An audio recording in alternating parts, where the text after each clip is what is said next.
안녕하십니까. 조세 전문 변호사 고성추입니다. 오늘은 징수권 소멸시효로 세금을 한 푼도 못 건진 제1은행 매각 사건에 대해서 말씀드려 보겠습니다. 2020년에 마지막 재판이 다 확정이 돼 가지고 과세 징수 처분한 게 다 취소가 됐습니다. 그래서 제1은행 매각 사건에 관련된 세금은 한 푼도 건지지를 못하게 됐다라는 겁니다. 그 경위를 판례를 요약을 해서 말씀드려 보겠습니다. 우리나라 IMF가 1997년 12월 3일에 IMF 구제 신청을 하게 됩니다. 그렇게 해가지고 우리가 졸업할 때까지 2001년 8월 31일까지 IMF 기간이죠. 이 기간 동안에 우리 경제 주권을 IMF에다가 떠넘기는 거죠. 그러니까 그동안 우리나라 금융기관이 부실 자산을 많이 가지고 있었다라는 겁니다. 그런데 그런 부분들을 이 정부 시스템에 의해 가지고 분명히 적석 경보가 들어오게끔 돼 있었는데, 금융기관 사람들한테 제가 감사원에서 공적금융 감사를 하면서 물어보면은 규정을 모르더라고요. 그때 제가 알았죠. 우리나라 IMF가 오게 된 경우가 규정 따로 관행 따로구나. 사람이 규정이 있으면은 경보가 울려가지고 조심해야 되는데 그 경보가 안 울려요. 그냥 관행대로 해버렸기 때문에 원칙대로 안 하는 거죠. 원칙대로 안 하면 이렇게 나라가 거덜날 돼버린다 이겁니다. 그러니까 지금도 항시 우리가 역사 속에서 항시 경험을 통해 가지고 교훈을 받아야 될 거는, 원칙을 따르지 않으면 결국은 나라가 경제가 망하는 그런 또 이런 일이 벌어진다라는 겁니다. 그 점을 강조하면서 한번 이야기를 해 보겠습니다.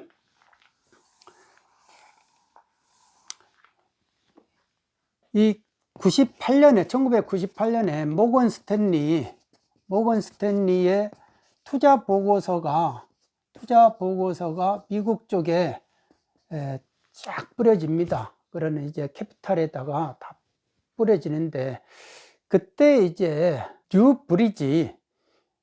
뉴브리지 캐피탈이라는 미국의 투자 회사가 있잖아요.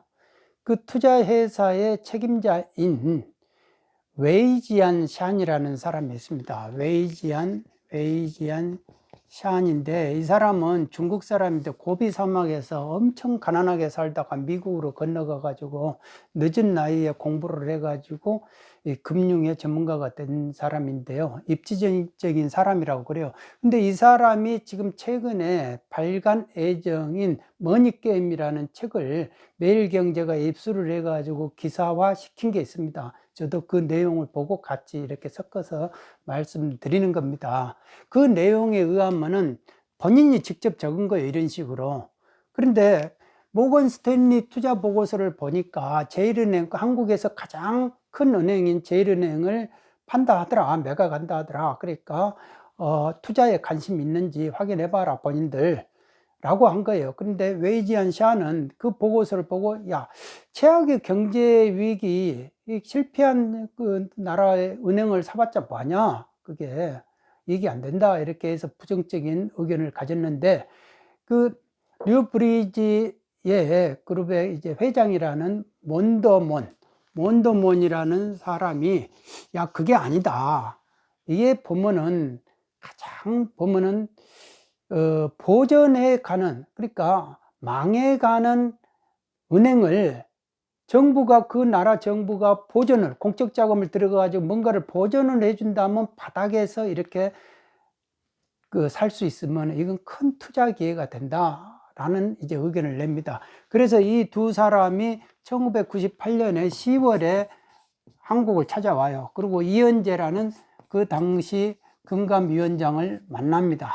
이현재라는 사람이 만나가지고 돈 있냐? 그러니까 돈은 그거는 걱정하지 않아도 된다 라고 이렇게 하면서 이야기가 시작이 돼요. 그래가지고 98년 12월에 투자 약정서가 만들어지고, 그 다음에 99년 9월에 이제 양해각서가 작성이 됩니다. 이 과정에서 이제 서로가 이제 협상이 33차례나 있었대요. 그래가지고 밀고 당기고 한국 정부는 이제 한 푼이라도 더 받으려고, 이쪽에서는 한 푼이라도 적게 주려 하고, 그러는 가운데에서 서로가 이제 딜이 깨질 정도가 되는데, 그때 이제 현홍조 전 이제 주미대사라는 사람인데, 그 당시 김현장 고문이었다고 그래요. 그 사람이 중간에 나서 가지고 협상의 물꼬를 터 가지고 마지막 이제 양해각서까지 체결하는데 그 사람이 상당한 일조를 했다고 그래요. 그러면서 뉴브리지의 이 협상에 관련된 업무를 맡아보는 사람이 한국에서는 이제 김현장이 하게 됩니다. 김현장이 박병무 대표가 하게 되고, 나중에 이거를 성사시키고 나서 박병무 변호사는 그 뉴브리지 캐피탈 한국 대표, 캐피탈의 한국 대표를 맡고요. 그 다음에 뉴브리지가 인수한 그 당시 하나로텔레콤의 대표까지 맡게 됩니다.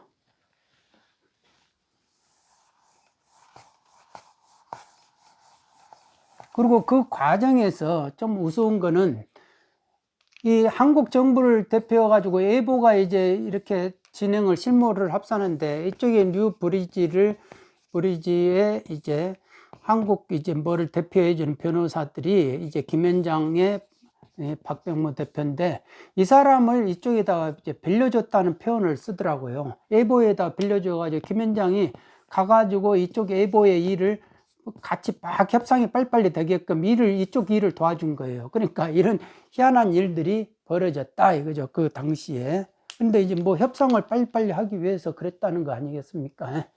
그렇게 해서 이제 뉴브리지는 이제 투자자들을 모집을 하기 시작하는 거예요. 투자자들을 모집을 2001년부터 이제 투자자를 모집을 했는데, 이 투자자들을 모집을 한 결과 281명이 모아져 가지고 한 6천억 정도를 투자를 모집을 했대요. 그러면서 이제 뉴브리지가 이제 미국에 있는 이제 뉴브리지가 이제 케이만 군도에다가 이제 이 뉴브리지를 이제 브리지라고 하면은 B-를 만들어요. 리미티드를 하나를 만들어 가지고, 이 리미티드가 또 B-를 만들고, 그리고 이제 말레이시아 라부안, 말레이시아죠. 말레이시아의 라부안에다가 1달러짜리를 자본금 1달러짜리, 그리고 직원이나 뭐 이렇게 인적 설비가 없는 그런 회사를 하나를 이쪽에서 B3를 만들어요. B3를 만들어 가지고 이 주식을 B2가 다 인수하게 만들죠. 그러고 나서 이 B3가 한국 정부하고 해 가지고 이거를 주식을 인수하게 됩니다. 51%의 주식을 인수를 해요. 인수를 하면서 얼마를 인수하느냐, 여기다가 이제 한국 정부에다가 5천억을 줍니다. 5천억에 인수를 하는데, 이게 이제 풋백 옵션이 걸려요. 풋백 옵션이 걸리는데, 이 자산에 뭔가가 제일은행 자산에 뭔가 부실화가 되면 3년 동안을 한국에서 공적 자금을 집어넣어라, 보상을 해주는 조건으로 하는 겁니다. 그렇게 해서 이 제일은행에다가 실제로 우리 국민의 세금으로 해가지고 들어간 게 17조래요. 17조인데 그 중에 이제 회수가 못된 것이 5조다 라고 말을 해요. 그리고 여기서 이제 뭐 2조가 더 회수됐느냐 안 됐느냐 뭐 이런 거는 이제 기사에서 확인이 더 이상 뭐 설왕설래를 하더라고요. 그러니까 이렇게 국가 돈, 국민의 세금이 들어가 가지고 이런 금융기관이 외국 회사에다가 넘어갔다 이거죠. 그러니까 그 당시 IMF 때 얼마나 많은 사람들이 구조조정이 됐습니까? 그러면서 그 당시만 해도 가정 이런 대기업이라든지 이런 데 들어가 가지고 하면은 정년이 보장이 돼 가지고 4인 가족을 열심히 일을 해 가지고 가정을 돌볼 수 있는 그런 게 이제 그런 하나 그 예견 가능성이 있었는데 갑자기 그때부터 40대 나가라고 30대에도 나가라고 막 이렇게 구조조정 바람을 일으켜 가지고 생전 겪어보지 못한 일을 하면서 우리 아버지 세대들이 좀 다 그 고시원에 들어갔잖아요. 고시원이라는 게 뭡니까? 고시생이 들어가서 고시 공부하는 데였는데 그때부터는 이제 직장이 실업자들이 이제 들어가는 마지막 거처가 고시원이다. 고시원, 저도 이제 고시원에서 공부를 해봐서 아는데 이렇게 사람이 한번 누워버리면 그것이 끝이에요. 머리에서 발끝까지가 그게 그 평수밖에 안 된다. 그런 데에서 이제 살 수밖에 없었다. 그러면서 우리나라 정서가 점다가 그때부터 실리 위주로 가야 된다. 무슨 가치를 찾고 애국을 찾고 그런 거 할 필요 없다. 라는 것이 되는 거죠. 그러니까 그때부터는 뭐든지 돈이 실리다 하면서 돈 중심으로 가는 거죠. 그러니까 뭐든지 돈이 척도가 되고 돈을 위해서 뭐든지 뭐 내 마음 양심이라는 거는 그거는 뒤로 가는 것이다 라는 식으로 우리나라 정서가 그때부터 확연히 달라지기 시작합니다. 그러면서 지금 이런 부동산의 광풍까지 오고 주식의 광풍까지 오는 거는 다 그때 연유로 사고, 우리나라 국민들의 사고방식은 돈이다. 돈, 실리를 찾아야 되고 돈을 축적을 해야 되고 돈을 마련해야 된다. 그게 내가 살 길이다 라는 이제 그런 의식이 완전히 체화돼 버린 거죠. 사람 몸 속에.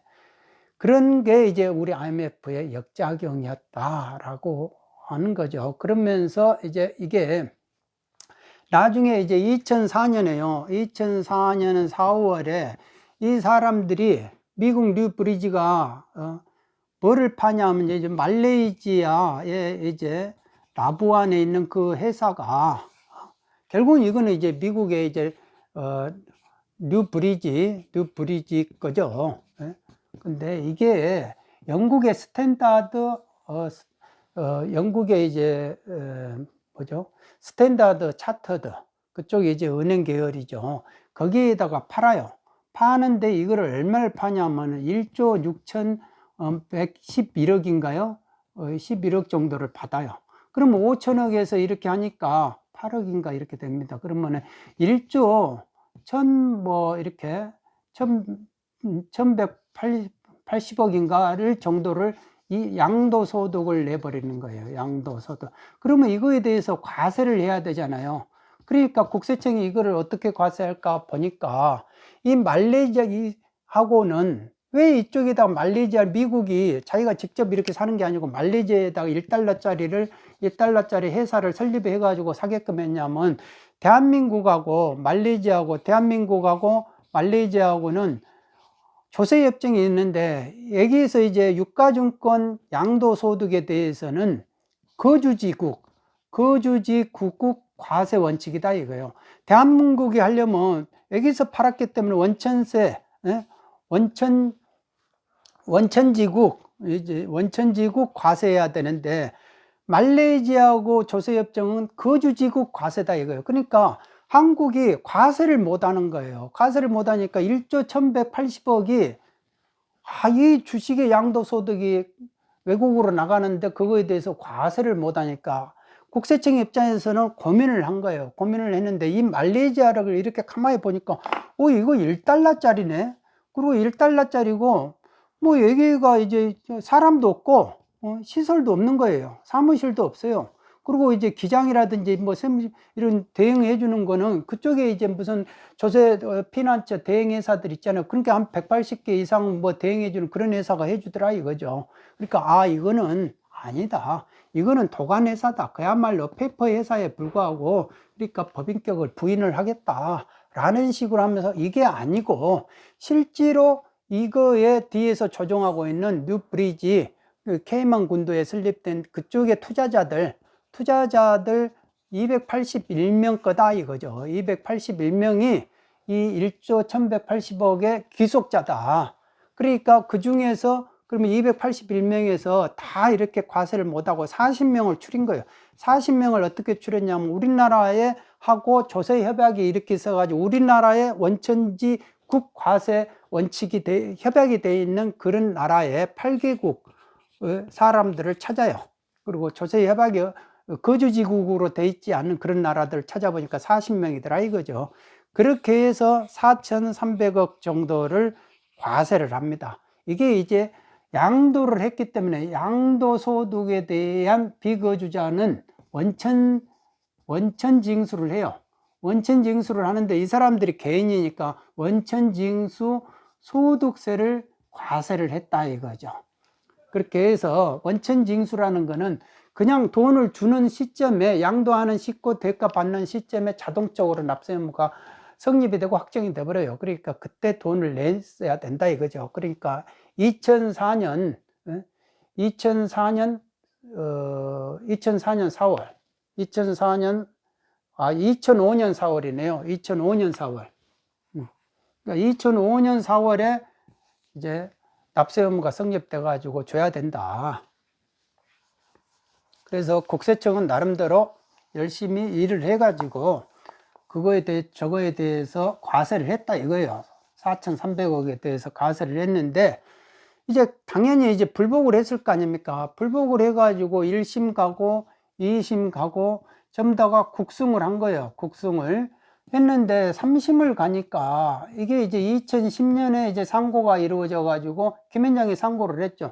그래가지고 2013년에 이제 확정이 됐는데, 이때 이게 보니까 파기환송이 돼버린 거예요. 파기환송이 왜 됐냐 하면은, 이게 케이만 군도에 있는 이쪽에 281명이 개인들이 아니고, 이쪽에 케이만 군도에 있는 이게 이제 법인이다 이거예요. 법인일 가능성이 있으니까 이 법인인지 외국 법인인지 확인해라 이거예요.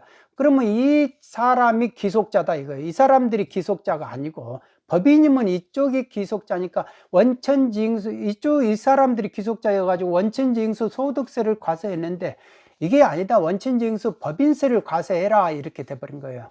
그러니까 그거를 확인해서 해라 라고 한 거예요. 그래서 이제 다시 와가지고 이제 파기환송심을 원심 판결이 이루어지는데, 그때 이제 뭐가 되냐면 2014년에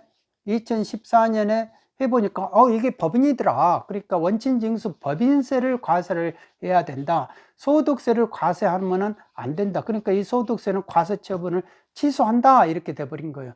그러고 나서 이게 2020년에 와가지고 이렇게 하게 되니까 이거에 대해서 다시 또 대법원에서 상고를 해도 또 패소를 하니까, 이때 2015년에 이제 원천징수 법인세 1816억인가를 과세를 합니다. 그러니까 또 이제 김현장이 또 이렇게 상고를 하죠. 그러고 나서 2020년에 대법원까지 가가지고 원심 판결에 만회해 가지고 모든 거를 취소해라. 그러니까 4,300억이 취소됐고, 또 1816억 과세하니까 1816억도 다 취소돼 버린 거예요. 왜 취소됐냐? 바로 그게 이제 중요한 거죠.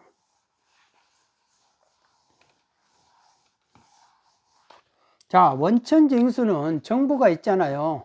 국세청이 있고, 여기가 이제 원천납세 의무자가 있잖아요. 원천납세 의무자예요. 원천납세 의무자가 있고, 그 다음에 원천징수 의무자가 있어요. 원천징수 의무자. 이게 이제 B-이다 이거죠. 이게 이제 281명 중 이제 40명이라고 하면은, 실제로 원천징수 소득세 법인세 과세는 소득세 과세든지 법인세 과세, 그러니까 이 사람들한테 한다 이거요. 법인세 과세는 이 사람들한테, 이 사람하고는 아무 관계 없어요. 그러니까 너희들이 내라 라는 식이거든요. 그러니까 그러면 이게 소득세 과세를 했다가 이제 법인세로 바꿔야 되잖아요. 그러니까 이게 세목이 틀리다. 세목이 틀리니까 대법원에서 이거 그러면 우리가 이제 소득세 포기하고 법인세로 과세하겠습니다 라고 하니까, 세목이 틀리기 때문에 이거를 변경을 못한다 이렇게 한 거예요. 그러니까 이게 뭐가 문제 있는 거 아닙니까? 그러니까 변경을 못하니까 어떻게 됩니까? 2005년에 원천징수 소득세를 과세했는데 2015년에 원천징수 법인세를 과세해요. 그러면 이게 되면은 이미 5년에 징수권 소멸시효가 진행이 돼가지고 시효 소멸이 돼버렸다 이겁니다. 5년에 징수권 소멸시효가. 그러니까 과세를 못한다 이거예요.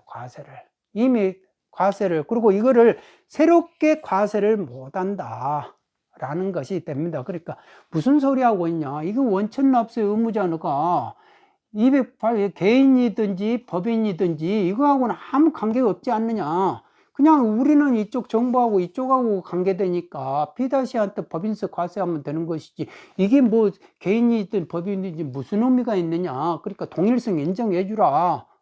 그러면 이 소득세 과세한 것이 그대로 뭐 변경을 법인세로 그냥 스스로 변경이 되는 것이다. 저절로 새롭게 부과한 법인 새로운 처분이 아니다 라는 이런 식이 되는 겁니다. 그러니까 원천 징수는 이제 징수 처분이에요. 징수 원천 징수 처분이니까 이미 부과해가지고 징수하는 게 아니고 징수 처분이니까 징수권의 소멸시효가 이미 5년이 지나버렸기 때문에 더 이상 원천 징수를 할 수 없다라는 식인데, 아니 내가 소득세 고지했지 않냐. 그러니까 시효 중단이 됐다. 시효 중단이 됐고 그 다음에 이 사람들이 납부를 했지 않냐. 납부를 했기 때문에 채무 승인을 한 거다. 그러니까 시효 중단이 또 됐다 라고 이런 식으로 이제 주장을 해봤는데, 이거는 세목이 다 틀리기 때문에 안 된다. 이게 이 소득세 고지로는 시효 중단이 안 된다. 그리고 채무 승인 그거는 소득세하고 법인세가 틀리다 이런 식이 되는 거예요. 그러니까 대법원에서 이제 이와 동일한 또 이제 같은 판결이 있었는데, 원천 납세 의무자가 이제 이쪽에서 이제 배당을 받은 사람이 법인이었다 이거예요. 그러니까 이쪽에다가 이제 법인세를 과세하고 처음에는 이제 이쪽에 이제 법인세를 과세를 했는데 이게 이쪽이 사람들이 아니고 이쪽이 이제 이 사람한테 법인세를 과세해라 이렇게 되다 보니까 법인세 과세하고 뭐 이렇게 되니까 법인이니까 이런 경우는 괜찮다 라고 이렇게 그런 판결이 있다 이거. 그러니까 결론은 원천 납세 의무자가 누구든지 개인이지 이 사람이 누구든지 간에 이게 상관없고 원천 징수 의무자하고 정부하고 관계만 중요한 거니까, 그러니까 상관없다. 추가 변경이 가능하다. 소송 도중에 이게 과세를 바꿀 수 있다라는 판결이 있었다 이거예요. 그런데 유독 이 사건에 대해서는 이게 틀리면 안 된다 뭐 이런 식으로 된 거예요. 그러니까 저는 대법원의 판결을 이렇게 보면서 그러니까 이게 법원이 있지 않습니까? 그게 이제 법원의 위력이에요. 법원은 내가 이렇게 보겠다는데 어쩔 거냐 라고 하면 끝나는 거예요. 거기에 무슨 이런 법리를 이렇게 쓰든 저렇게 쓰든 갖다 쓰면 되는 거거든요. 그런데 중요한 거는 이제 이런 부분에 대해서 아주 엄격하게 해가지고 납세자를 유리하게 하잖아요. 그런데 서민들한테도 좀 그렇게 해봤으면 좋겠다 라는 그런 생각이 들고요. 그리고 실제로 제가 이제 해봤던 사건 중에서도 이런 식으로 이렇게 법리적으로 딱 양파껍질 벗기면서 했다 하면은, 제가 한 사건 중에서 5,592억이 이렇게 5월 1일 날 넘어갔다고 뭐든지 1심에서도 그러고 국세청도 그러고 상대정도 그렇게 해가지고 다 인정을 했단 말입니다. 그리고 이게 이제 회계법인이 다 이런 식으로 분식 얘기를 했어요. 그래가지고 그런데 내가 이제 이거를 확인을 하니까 5월 26일 날 넘어갔다 이거예요, 실제로는. 그러니까 제가 2심부터 맡아가지고 1심에는 다툼 없는 사실이 됐다 이거. 그런데 제가 2심을 맡아가지고 이거 웃긴 소리다. 이거 5,592억 원이 5월 1일 날 내려가지 않았다. 5월 26일 날 넘어갔다 이렇게 하니까 2심에서 비로소야 이제 그 로펌에서 그거는 맞다 라고 이제 인정을 한 거예요. 인정을 하고 그러면서 또 변명을 되는 거죠.